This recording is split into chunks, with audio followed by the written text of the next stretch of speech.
दोस्तों, जब किसी क्रिमिनल को मौत की सजा दी जाती है तो उसका मरना तो निश्चित है। जहां उसकी मौत की तारीख आने से पहले ही उसकी सांसें तेज होनी शुरू हो जाती है। ऐसे में क्रिमिनल के दिमाग में अपने जिंदा बचने की उम्मीद को छोड़कर हर एक तरह के विचार आते हैं।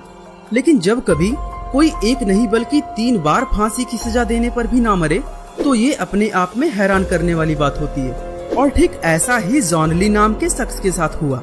और ये हुआ कैसे, इसे जानने के लिए हम वीडियो के लास्ट तक बने रहिएगा, जहां ये वीडियो आपको बिल्कुल हैरान करके रख देगी। दोस्तों, जिसे कानून भी ना मार पाए उसके बारे में क्या ही कहा जाए, क्योंकि जॉन ली ऐसे ही शख्स थे जहां ब्रिटिश कानून भी इन्हें मारने में असफल रहा। और यह हुआ कैसे, इसे समझने के लिए आपको सबसे पहले यह समझना होगा कि पहले के समय में फांसी की सजा किस तरह से दी जाती थी। हम आपको बता दें कि पहले के समय में इंसानों को सजा देने के लिए उन्हें जलाने से लेकर उनके बॉडी पार्ट्स काटने तक की चीजें की जाती थी।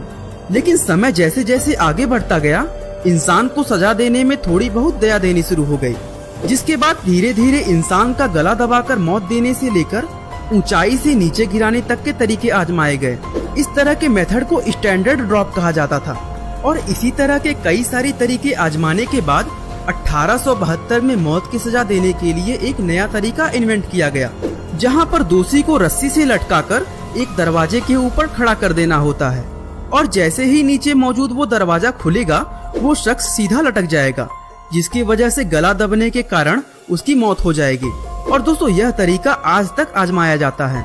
जहां हमारे भारत में भी अगर किसी को कानूनी तौर पर सजाए मौत देनी होती है तो इसी तरीके का इस्तेमाल करके लोगों को मौत दी जाती है।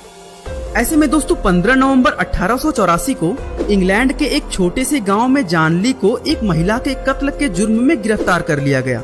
हालांकि जॉन ली शुरू से ही खुद को बेकसूर बता रहे थे, लेकिन इनके पास से कुछ ऐसे सबूत मिले जिससे साबित होता था कि कत्ल उन्होंने ही किया है।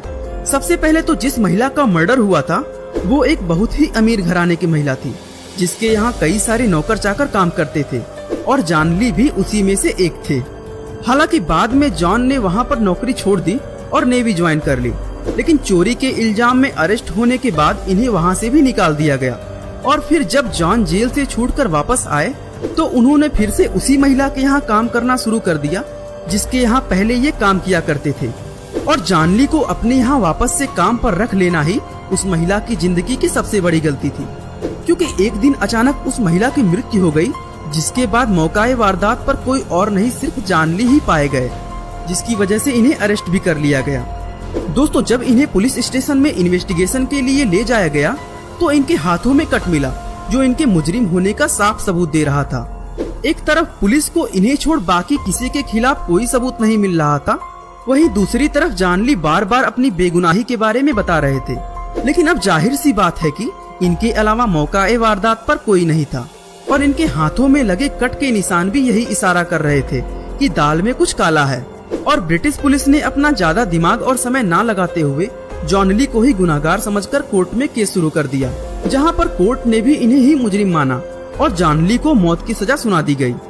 पर दोस्तों, इतना कुछ होने के बाद भी जॉन ली बार बार यही कहते रहे कि मैंने कुछ भी गलत नहीं किया है और अगर इस दुनिया में कहीं भी भगवान है तो मुझे बचाने जरूर आएंगे, क्योंकि मुझे भगवान पर पूरा भरोसा है और उसे पता है कि मैं बेकसूर हूँ।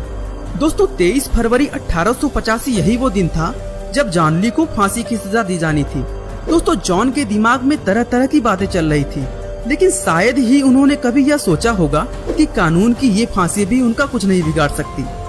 दोस्तों, जॉन को फांसी देने से जस्ट पहले हर एक चीज पूरी तरह से चेक की गई थी कि सब कुछ सही से काम कर रहा है या नहीं। और फिर जॉन के गले में रस्सी लटकाकर उनका मुंह पूरी तरह से ढक दिया गया, जिसके बाद जैसे ही एग्जीक्यूटर ने नीचे मौजूद दरवाजे को अपने हाथों से हैंडल दबाकर खोला तो दरवाजा खुला ही नहीं, जिसके बाद उन्होंने कई बार हैंडल को ऊपर नीचे करके दरवाजा खोलने की कोशिश की, लेकिन उस दिन दरवाजा खुला ही नहीं। इसके बाद दोस्तों, इनकी फांसी की तारीख अगले दिन के लिए रख दिया गया। जब दूसरे दिन फिर से जॉन ली को सजा देने के लिए लाया गया तो उस दिन भी दरवाजा नहीं खुला। और दोस्तों, लगातार ऐसा 3 बार होने के बाद ये केस कोर्ट में गया, जहां हर एक चीज की तहकीकात की गई कि आखिर यह हो कैसे रहा है, क्योंकि एक शख्स का 3 बार फांसी की सजा से बच निकलना आज तक के इतिहास में कभी नहीं हुआ था। और इसी वजह से ये केस हाई अथॉरिटी तक गया, जहां इस चीज की इन्वेस्टिगेशन शुरू हुई कि आखिर फांसी की सजा 3 बार कैसे रुक सकती है। और जब पूरी तहकीकात की गई तो यह पता चला कि एक लोहे के टुकड़े की वजह से दरवाजा पूरी तरह से जाम हुआ पड़ा था, इसीलिए वो खुल नहीं रहा था। दोस्तों कुछ भी कहिए, जॉन ली की कही बात सच हो गई, जहां उसने पहले ही यह कह दिया था कि अगर उसने कुछ नहीं किया है तो उसे सजा नहीं हो सकती। और शायद इसी वजह से जब कोर्ट को यह पता चला कि जॉन ली एक नहीं बल्कि 3 बार फांसी की सजा से बच गए हैं, तो जज ने इस बात को पूरी तरह से समझा कि जब जब जॉन को सजा के लिए ले जाया गया होगा तब तब वो हर एक पल मरे होंगे, यह सोचकर कि जस्ट अभी मेरी मौत हो जाएगी और इनकी सजा के लिए इतना ही बहुत है, क्योंकि जिस शख्स ने 3 बार मौत को मात दे दी उसे छोड़ देना ही सही फैसला है। और दोस्तों इसी वजह से जॉन ली को छोड़ दिया गया। लेकिन जेल से छूटने के बाद जॉन गए कहां, इसके बारे में किसी को कुछ भी नहीं पता है। कई सारे लोगों का कहना है कि जॉन ने फैमिली को छोड़कर लंदन शिफ्ट कर, वहीं कुछ लोग यह भी कहते कि इन्होंने इंग्लैंड ही छोड़ दिया था। जिसके बाद 1945 में इनकी मौत की खबर आई और मौत को चकमा देने वाले जॉन ली, जिन्हें 3 बार कानून की सजा भी नहीं मार पाई, उनका अंत 80 साल की उम्र में हो चुका था। दोस्तों यह थी एक ऐसे शख्स की कहानी जिसने वाकई इतिहास के पन्नों में अपना नाम दर्ज कर दिया। हाँ, ये बात भले ही ब्रिटिश अथॉरिटी के लिए शर्मनाक थी कि एक ही शख्स 3 बार फांसी की सजा से बच निकला। लेकिन दोस्तों अगर देखा जाए तो ये कहानी हमें बताती है कि जब तक आपका मौत लिखा ना हो तब तक आपको कोई मार नहीं सकता, फिर चाहे वो कानून ही क्यों ना हो। दोस्तों आपका इस विषय में क्या राय है, हमें कमेंट करके जरूर बताइएगा। उम्मीद है आपको हमारी आज की यह वीडियो काफी पसंद आई होगी। और दोस्तों ऐसे ही इंटरेस्टिंग वीडियोस को लगातार देखने के लिए हमारे चैनल को लाइक, शेयर और सब्सक्राइब करना ना भूलिएगा।